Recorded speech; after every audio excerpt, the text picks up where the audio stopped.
The Sioux City Community School District School Board has appointed an interim superintendent to lead the district. He's Jim Vanderloo, the district's director of secondary education. Now, Vanderloo's appointment came at the end of 3 special school board meetings that convened tonight.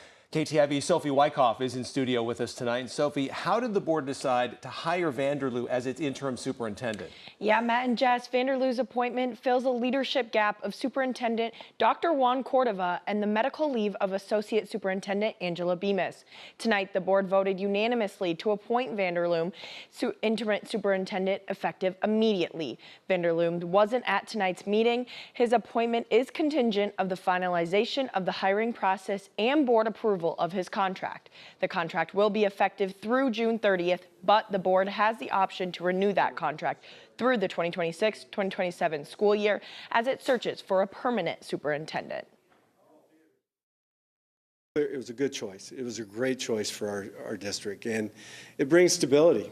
It really does. It brings some stuff that, we can now have someone in that chair that knows Sioux City. And I think that was, when we started the process, that's what I heard from people. We need someone who knows Sioux City, and we got one.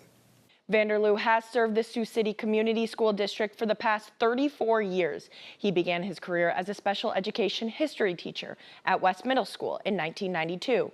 He has helped teaching and leadership positions at North High School, Woodrow Wilson Middle School, and West Middle School.